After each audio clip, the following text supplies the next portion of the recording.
السلام علیکم ورحمۃ اللہ تعالی وبرکاتہ۔ وعلیکم السلام ورحمۃ اللہ تعالی وبرکاتہ۔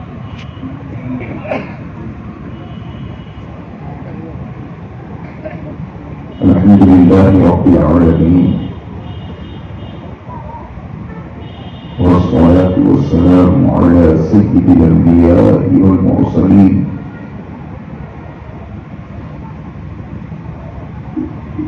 وعلى آله وصحبه وعلماء أمته وأولياء ملته أجمعين۔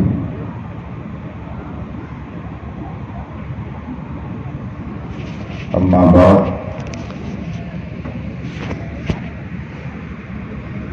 وأعوذ بالله من الشيطان الرجيم،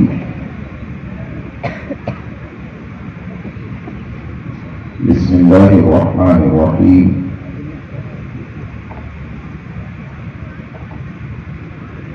فاسألوا أهل الذكر إن كنتم لا تعلمون۔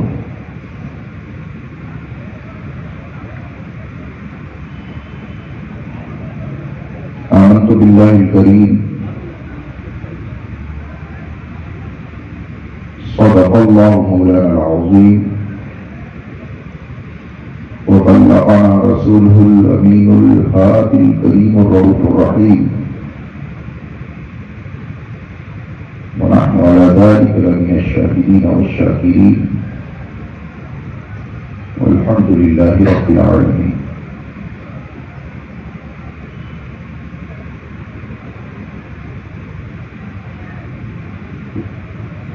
اللہ تبارک و تعالیٰ کا کرم ہے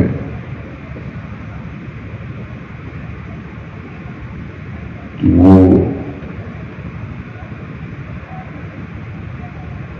اپنا ذکر کرنے، اپنے نبی کا ذکر کرنے اور اپنے دین اور شریعت کا چرچا کرنے کی ہم سب کو سعادتیں عطا فرماتا ہے۔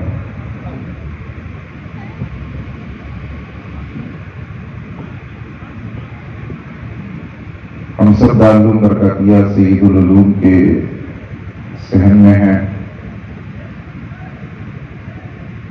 جلسے دستار بندی میں آج انشاءاللہ کچھ بچوں کی حفظ کی دستار بندی بھی ہونی ہے، اور جماعت سنت کی نامور شخصیات آج کے اس جلسے میں صرف مدعو ہی نہیں ہے بلکہ تشریف بھی لا چکی ہیں۔ مجھے جہاں تک معلوم ہے پوسٹر میں آپ حضرات نے جو بھی نام بڑے حضرات کے دیکھے سبھی تشریف لا چکے ہیں۔ میرے بعد ابھی آپ کو استاد العلماء حضرت مفتی محمد نعیم صاحب اللہ پرنسپل مدرسہ بہرالعلوم خلیل آباد ان کا بھی خطاب سماعت کرنا ہے۔ حضرت علامہ مفتی علاء الدین صاحب اللہ کا بھی خطاب آپ کو سننا ہے۔ غرض اصل خطابات ابھی باقی ہیں، اور ان کے بعد جماعت کی دو بڑی شخصیات کے کلمات بھی آپ کو سماعت کرنے ہیں، اس لیے میں زیادہ وقت نہیں لوں گا۔ مجھے انتظامیہ کی طرف سے حکم یہ ہوا ہے کہ دینی تعلیم کی اہمیت پہ گفتگو کی جائے۔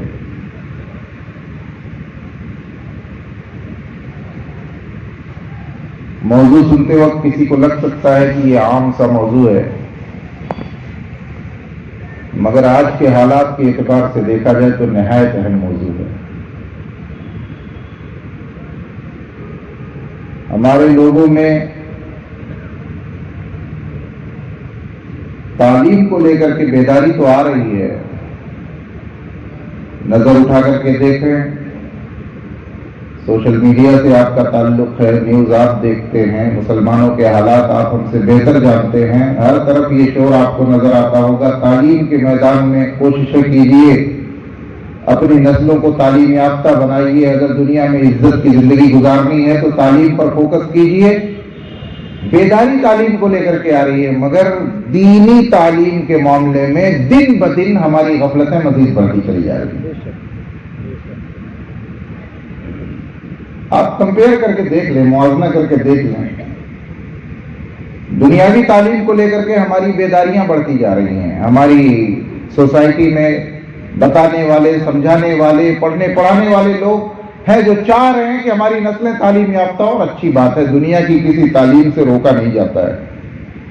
جو علم آپ کی دنیا اور آخرت کے لیے نفع بخش ہو، آخرت کے لیے نہیں تو کم سے کم دنیا میں فائدہ پہنچانے والا علم ہو، اسلام اس علم کو منع نہیں کرتا، بشرطے کہ کوئی خراب علم نہ ہو، منع نہیں کرتا. تو دنیاوی تعلیم کو لے کر کے بیداریاں ہیں، مگر دینی تعلیم کا معاملہ یہ ہے کہ پہلے کی بنسبت ہمارا سماج زیادہ غافل ہو چکا ہے، اور دن بدن یہ غفلت بڑھتی چلی جا رہی ہے. حالت یہ ہو چکی ہے کہ جو عالم پہلے دنیا میں تھے اب نہ ان کے جیسا کوئی نظر آ رہا ہے، نہ آگے ملنے کی کوئی امید نظر آ رہی ہے. جبکہ آپ مسلمان ہیں، اللہ و رسول پہ ایمان رکھتے ہیں.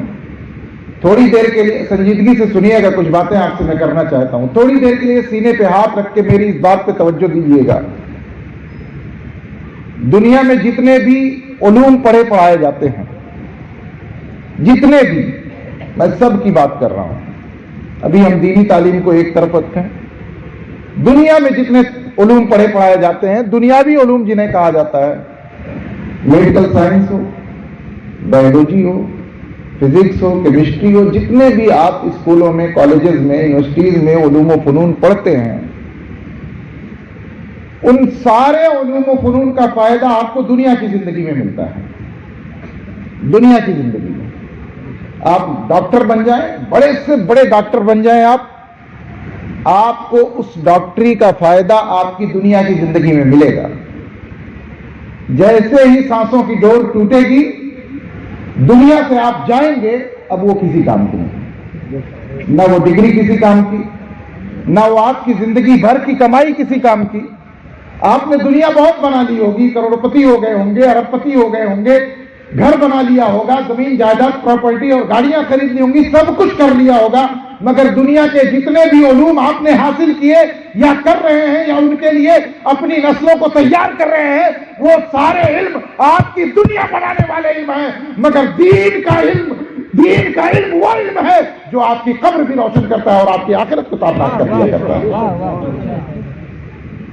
یہ واحد ایسا علم ہے، علم دین، جو آپ کی آخرت روشن کرتا ہے، آپ کی آخرت میں آپ کے کام آتا ہے، آپ کی قبر میں آپ کے کام آتا ہے، آخرت کی منزلیں آپ کے لیے آسان کرتا ہے. دنیا کا کوئی علم آخرت میں نہیں کام آتا.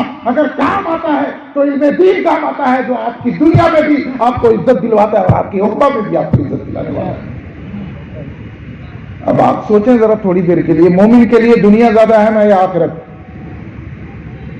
مومن کے لیے، بندے مومن کے لیے، جس کا یہ ایمان ہے کہ اللہ نے یہ دنیا چند سالہ بنائی ہے ہمارے لیے، یا چند روزہ، چند ماہ، چند سالہ بنائی ہے، ایک محدود عمر عطا فرمائی ہے، اور اس کے بعد ہمیں دنیا سے چلے جانا ہے. اور یہ بھی ہمارا عقیدہ ہے کہ پلٹ کے کسی کو نہیں آنا ہے. ہر بندے مومن کا ایمان ہے، پلٹ کے کسی کو نہیں آنا ہے. تو دنیا کی زندگی ایک محدود زندگی، اور آخرت کی زندگی کوئی حد ہے، کوئی لمٹ ہے. انگلش میں کہا جائے اٹرنل لائف، ابدی زندگی، بالکل ہمیشہ کی زندگی، کبھی وہ ختم ہونے والی زندگی نہیں ہے.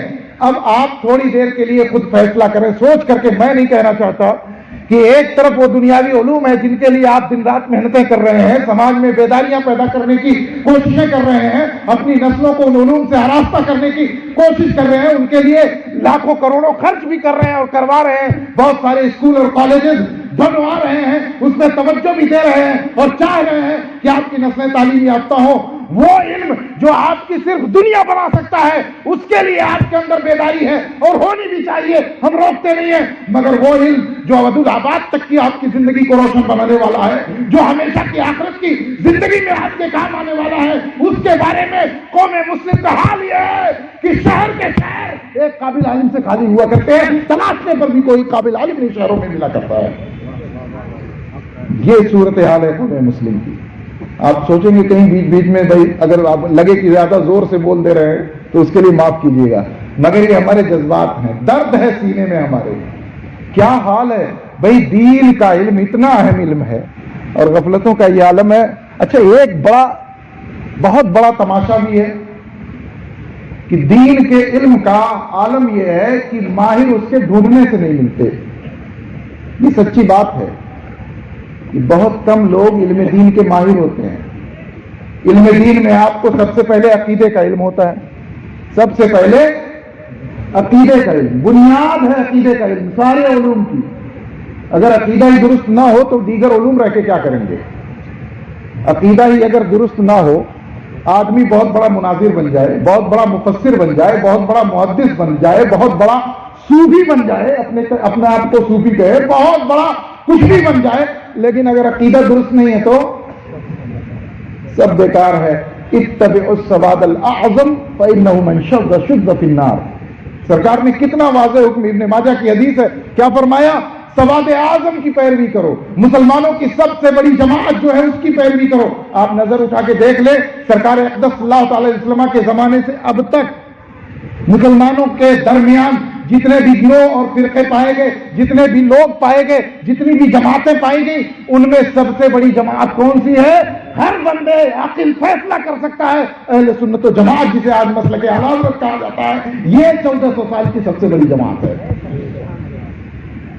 تو عقیدہ سب سے بنیادی چیز. السواد الاعظم, حضور نے فرمایا اتبعوا السواد الاعظم, سواد اعظم کی پیروی کرو.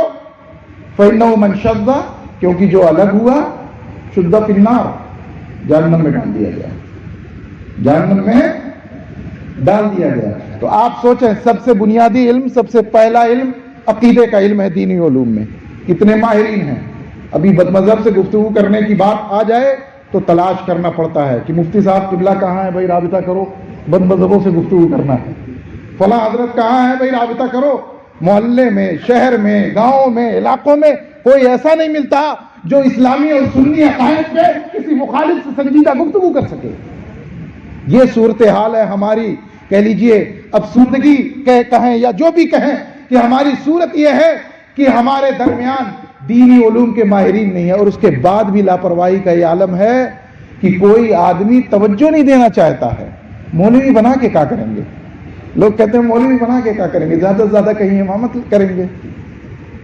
جب پہلے ہی سے یہ سوچ کے بیٹھے ہو کہ بنا کے کیا کریں گے, تو اگر بنا بھی دو گے تو پھر برکت علم نہیں تمہیں حاصل ہونے والی ہے, علم کی برکت تمہیں ملنے والی نہیں ہے. ہاں تو جو میں بات کہنے والا تو سنیے ذرا. تماشا اس پہ یہ ہے کہ ایک طرف ماہر نہیں ملتے, علم دین کی مہارت رکھنے والے لوگ نہیں ملتے, لیکن جب کوئی میٹر آتا ہے گفتگو کرنے کا نا, تو چائے کی دکانوں پہ اور ہوٹلوں پہ ہر کوئی بڑکا علامہ بنا رہتا ہے. ہاں خوب ہر ٹاپک پہ, حضرت کسی بھی عقیدے کے مسئلے پہ لے لیجئے, عوام کو آپ گفتگو کرتا ہوا پائیں گے, بحث کرتا ہوا پائیں گے. سوشل میڈیا پہ ایک سے ایک لوگ بحثیں کر رہے ہوتے ہیں, جنہیں اگر دین کی بنیادی باتوں کے بارے میں پوچھ لیا جائے جن سے, تو پھر جواب ان کے پاس نہیں ہوگا, مگر دین کی باریک باتوں کو لے کر کے, عقیدے کی نازک باتوں کو لے کر کے وہ آپس میں گفتگو کر رہے ہوتے ہیں, بحث کر رہے ہوتے ہیں. حیثیت نہیں ہے کہ دینی علم میں ذرہ برابر مہارت حاصل کر سکے, مگر گفتگو کرتے ہیں تو لگتا ہے کہ سب سے بڑے علامہ یہی ہیں, ان سے آگے کوئی ہے ہی نہیں. ہم نے تو اپنے کانوں سے یہ بھی سنا ہے لوگوں کو کہتے ہوئے کہ کون ہے جو ہم سے بات کر سکے. میں لباس کی بنیاد پہ نہیں کہوں گا کہ لباس کی بنیاد پہ وہ الگ ہے, لیکن علم کی بنیاد پہ میں کہہ سکتا ہوں کہ ہمارے ایک عالم سے گفتگو کرنے کی ان کی حیثیت نہیں, لیکن سیدھے علمی مسائل میں کہتے ہیں, اعتقادی مسائل میں کہتے ہیں, عقیدے کے مسائل میں کون مولانا ہے جو ہم سے بات کر پائے گا. سیدھا یہ جملہ ان کے منہ سے نکلتا ہے. سچی بات یہ ہے کہ عقل مند وہ ہے جو اپنی حیثیت پہچانے, اپنی حیثیت پہچانے اور اسی حد میں رہے, اپنی حیثیت پہچانے اور اسی حد میں رہے. ہم اپنی حیثیت پہچانتے ہیں, ہم اکابر علماء سے نہیں الجھتے. بڑے علماء کچھ کہتے ہیں سر تسلیم ہم خم کر دیتے ہیں, کیونکہ ہمارا علم کوئی کامل علم نہیں ہے, ہم سے بھی اوپر علم والے حضرات ہیں, ہم سے بھی بڑے لوگ ہیں.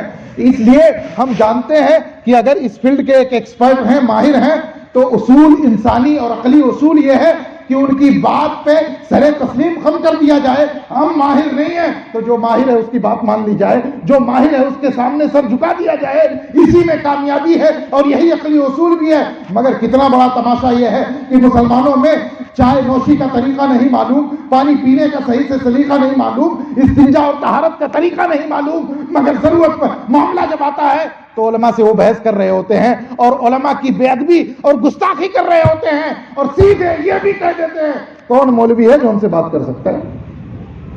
یہ صورتحال ہمارے سماج کی ہے.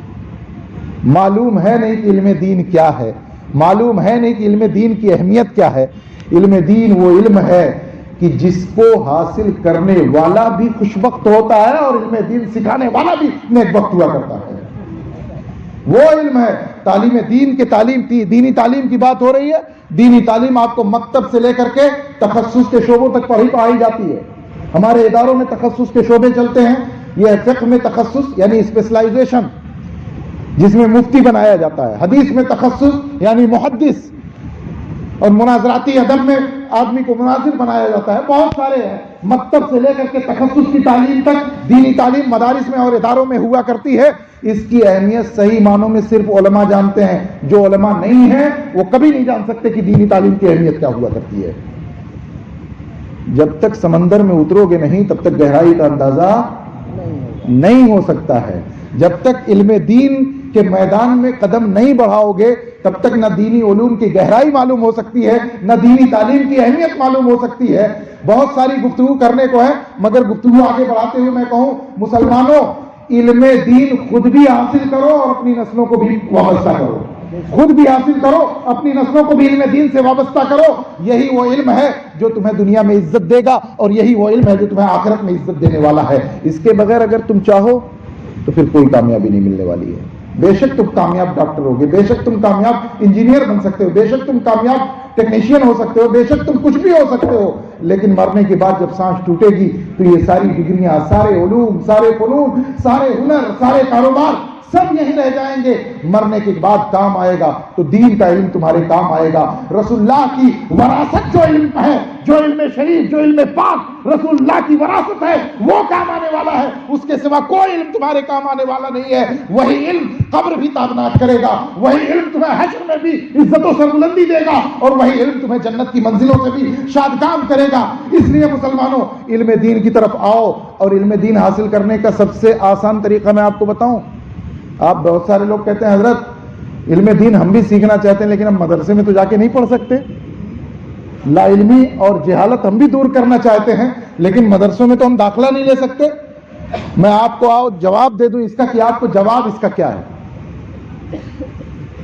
ظاہر سی بات ہے, آپ کی بات بھی اپنی جگہ ایک طرح سے ٹھیک ہے. بیائی دنیا کی مصروفیات آپ کی ہیں, کاروبار کی مصروفیات ہیں. آپ جا کے مدرسے میں داخلہ لے کر کے دن میں تعلیم حاصل کر کے رات میں محنت کر کے اس طرح تو علم حاصل نہیں کر پاؤ گے. تو پھر علم حاصل کرنے کا طریقہ کیا ہے میں آپ کو بتاتا ہوں. امام اعظم ابن ابی ایاس الاسقلانی کی ایک کتاب میں پڑھ رہا تھا پچھلے دنوں. یہ 2ری صدی 3ری صدی کے محدث ہیں. انہوں نے ایک حدیث شریف لکھی. امام کعب احبار تابعی ہیں, حضرت کعب احبار رضی اللہ تعالیٰ عنہ تابعی ہیں.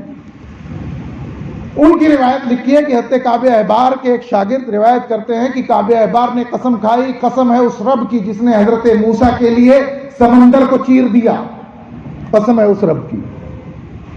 اللہ تبارک و تعالیٰ نے حضرت موسیٰ کی جانب وحی فرمائی علم کے لیے. کس کے لیے؟ علم کے لیے وحی فرمائی. حضرت موسیٰ نے بارگاہ الہی میں ایک سوال عرض کیا. سنیے گا بہت توجہ سے. سوال عرض کیا, اللہم ما ہوا شفاء الجہل, اے اللہ جہالت کا کیا علاج ہے؟ جہالت کا کیا علاج ہے؟ جہالت سے شفا کیسے حاصل ہوگی؟ لا علمی سے شفا کیسے حاصل ہوگی؟ لا علمی کی بیماری کیسے دور ہوگی؟ اچھا یہیں پہ رک کر کے آپ کو متوجہ کروں گا کہ حضرت موسیٰ نے کیا فرمایا. جہالت اور لا علمی کو انہوں نے مرض گویا کی قرار دیا ہے کہ یہ ایک مرض ہے. رب تبارک و تعالیٰ سے پوچھ رہے ہیں مولا یہ بتا دے شفا کیسے حاصل ہوگی. رب تبارک و تعالیٰ نے کیا فرمایا, اے موسیٰ شفاء الجہل ان تسأل عالما این وجدتہ. حضرت موسیٰ اپنے زمانے میں سب سے جلیل القدر پیغمبر, سب سے افضل ہستی, دنیا کو ان کے قدموں سے علم کی بھیک مل رہی تھی, بنی اسرائیل کو ان کے ذریعے اللہ تبارک و تعالیٰ کی بارگاہ سے جو علم آ رہا تھا وہ بنی اسرائیل کو انہی کے واسطے سے انہی کے ذریعے سے مل رہا تھا. اپنے زمانے میں اعلم الناس تھے, دنیا میں سب سے زیادہ علم والے تھے. ان کے یہاں معاذ اللہ نبی کے یہاں جہل کا گزر بھی نہیں ہو سکتا ہے, مگر وہ پوچھ رہے ہیں مولا بتا دے کہ جہالت کا علاج کیا ہے, جہالت سے شفا کیسے حاصل ہوگی. رب نے فرمایا یا موسیٰ شفاء الجہل ان تسأل عالما این وجدتہ, اے موسیٰ جہالت کا علاج یہ ہے کہ جہاں تجھے عالم مل جائے اس سے پوچھ لے کہ اس معاملے میں کیا حل ہوگا. یہ جہالت کا علاج ہے. لیکن پوچھنا کیسے ہے؟ ایسے نہیں کہ پوچھتے ہیں ابھی دیکھو بتا نہیں پائیں گے ایسا سوال ہم کریں گے. کچھ لوگ اس طرح بھی تو پوچھتے ہیں نا کہ ابھی دیکھو پھنساتے ہیں مولانا کو, چلو ایک سے ایک سوٹ بوٹ پہن کے چلو ابھی دیکھو پھنساتے ہیں مولانا, ابھی جواب نہیں دے پائیں گے. پوچھنا کیسے ہے؟ اگر تمہیں واقعی اپنے جہل کا علاج کرنا ہے, اپنی لا علمی کو دور کرنا ہے, اللہ تبارک و تعالیٰ نے حضرت موسیٰ کی جانب وہی فرمائی عالم سے پوچھ جہاں بھی تو پالے. کیسے؟ من قلب اقول ومن لسان سؤول, پوچھنے والی زبان لے کر کے پوچھ. کون سی زبان لے کر کے پوچھ؟ پوچھنے والی زبان لے کر کے پوچھ. یعنی تیری زبان عاجزی والی ہونی چاہیے, انکساری والی ہونی چاہیے, جہل اور لا علمی والی زبان ہونی چاہیے. علم حاصل کرنے کے لیے تجھے پوچھنا چاہیے. اور کیسے؟ ان قلب اقول, دل تیرا ایسا ہونا چاہیے کہ دل میں تو وہ بات جمانے کے لیے عالم دین سے پوچھ رہا ہو, تیار کر رہا ہو. اس لیے پوچھا کرو. ادب معلوم ہوا؟ علم دین حاصل کرنے کا طریقہ یہ ہے علماء سے پوچھو, علماء کی بارگاہ میں حاضر ہو, علماء کے پاس جاؤ, وہاں تمہیں علم دین حاصل ہوگا. اور کیسے جاؤ؟ ایسی زبان لے کر کے جاؤ جس میں عجزی ہو, انکساری ہو, جہالت دور کرنے کی طرف تمہارے دل میں ہو, اور ایسی زبان ہو جو ادب والی زبان ہو, پوچھنے والی زبان ہو, عاجزی والی زبان ہو, امتحان والی زبان نہ ہو, عاجز کرنے والی زبان نہ ہو, نیچا دکھانے والی زبان نہ ہو. دل ایسا ہو کہ دل میں علم بسانے والا دل ہو, قلب ایسا ہو کہ معلوم ہونے والی شے کو اپنے اندر جما لینے والا دل ہو. یہ دل لے کر کے جب جاؤ گے اللہ تبارک و تعالیٰ تمہیں نور علم سے منور کر دے گا, تمہارا سینہ دین کے علم سے بھر جائے گا, اور وہ دین کا علم تمہیں دنیا میں بھی عزت و کامرا کر دے گا, اور آخرت میں بھی تمہیں عزت و سرخوری عطا فرما دے گا. بات سمجھ میں آ رہی ہے کہ نہیں سمجھ میں آ رہی ہے؟ ہاں, اب آئیے ایک حدیث شریف اور سناتا چلیں. یاد آ رہی حدیث سنتے چلیے. مولا علی امیر المومنین مولا المسلمین, مولا علی کرم اللہ تعالی وجہ کریم کی حدیث ہے, اور بڑی پیاری حدیث ہے. مولا علی کے ایک شاگرد ہیں حضرت کمیل بن زیاد النخعی, نام سن لیجئے کبھی ضرورت پڑ سکتی ہے. حضرت کمیل بن زیاد النخعی کوفہ میں جب سرکار مولا علی تشریف فرما تھے زمانے خلافت میں, فرماتے ہیں آخری ایام میں ایک دن مولا علی نے میرا ہاتھ پکڑا, کہا کمیل چلو. لے کر کے گئے شہر کے باہر ویرانے میں, اور بیٹھایا ایک دم بالکل ویران جگہ پہ, کہا کمیل بیٹھ جاؤ. بیٹھا دیا. فرمایا کمیل جو باتیں میں تم سے کرنے جا رہا ہوں وہ دھیان سے سننا, مفہوم اس کا یہی ہے, دھیان سے سننا اور اس کو محفوظ رکھنا. فرمایا لوگ تین طرح کے ہیں, الناس و ثلاثۃ, لوگ تین طرح کے ہیں. اور ایسی تقسیم مولا علی نے فرمائی حضرت میں نے جب اس کو پڑھا اور نظر اٹھا کے پورے معاشرے پہ ایک سرسری نظر ڈالی تو واقعی تین ہی طرح کے لوگ مجھے ملے. مولا علی نے فرمایا کمیل لوگ تین طرح کے ہیں, کمیل لوگ تین طرح کے ہیں. کون کون سے؟ عالم ربانی, پہلے علماء ربانیین ہیں, عالم ربانی ہیں. عالم ربانی وہ عالم دین ہوتا ہے جو رب تبارک تعالیٰ کی خشیت سے, اس کے تقوی سے معمور ہوا کرتا ہے, اس کا وجود تقوی کی نشانی ہوا کرتا ہے, وہ عالم ربانی ہوا کرتا ہے. فرمایا کمیل ایک تو عالم ربانی, ایک تو عالم ربانی. دوسرا طالب علم یطلب العلم فی طریق النجاة, دوسرا طالب علم, علم حاصل کرنے والا. طالب علم کا یہ مطلب مت سمجھیے گا آپ طالب علم کا مطلب یہ مت سمجھیے گا جو مدرسوں میں پڑھ رہے ہوتے ہیں، نہ، مولا علی کے اس ارشاد میں طالب علم کا وہ مطلب نہیں ہے۔ عالم ربانی کے نیچے جتنے عالم ہیں سب اس میں شامل ہیں۔ طالب علم جو اداروں میں پڑھتے ہوں وہ بھی، اور ہم جیسے مولوی قسم کے لوگ جو علم حاصل کر رہے ہیں، مزید کی طلب رکھتے ہیں، وہ بھی، اور ہم سے بھی اوپر بہت سارے لوگ ہوں گے وہ بھی، جو عالم ربانی نہیں ہے کہ جن کا وجود تقویٰ کی نشانی ہے، تقویٰ کی پہچان ہے، جو رب تبارک تعالیٰ کی خشیت سے، اس کے تقویٰ سے ہمیشہ معمور رہتے ہیں، ان کے درجے سے نیچے جتنے علماء ہیں وہ بھی طالب علم میں شامل ہیں۔ فرمایا دوسرا، طالب علم جو نجات کے لیے، کس لیے؟ نجات کے لیے علم دین حاصل کر رہا ہو، اپنی نجات کے لیے، یہ علم مجھے حاصل ہو جائے، اس علم کے صدقے میری نجات ہو جائے، اس علم پہ عمل کے صلے میں میری نجات ہو جائے، وہ دوسرے قسم کے یہ لوگ ہیں۔ آپ نظر اٹھا کر کے دیکھیں، اس میں آپ کے بہت سارے علماء، بہت سارے طلباء آ گئے۔ اور تیسرا کون ہے؟ حضرت سرکار مولا علی نے کیا فرمایا ہے؟ تیسرا، ہمج رعاؤن اتباع کل نائق۔ الفاظ عربی کے ہیں، پڑھ اس لیے دیا کہ شاید آپ نہ جانے، سنیے گا۔ سرکار علی نے کیا فرمایا؟ یہ بس لوگوں کی ایک بھیڑ ہے، لوگوں کی ایک بھیڑ ہے، اتباع کل نائق، ہر دکھاوٹی آدمی کے پیچھے چل پڑتے ہیں، ہر دکھاوٹی آدمی کے پیچھے چل پڑتے ہیں، یمیلون الی کل ریح، جدھر کی ہوا چلتی ہے ادھر ہی لڑک جاتے ہیں، جدھر کی ہوا چلتی ہے ادھر ہی لڑک جاتے ہیں۔ پیر صاحب جب تک کہتے مسلک اعلی حضرت برحق، تب تک یہ بھی کہتے مسلک اعلی حضرت برحق، اور جب کہا مسلک اعلی حضرت کون سا مسلک ہے، تو اب یہ صاحب بھی کہنے لگے مسلک اعلی حضرت کون سا مسلک ہے،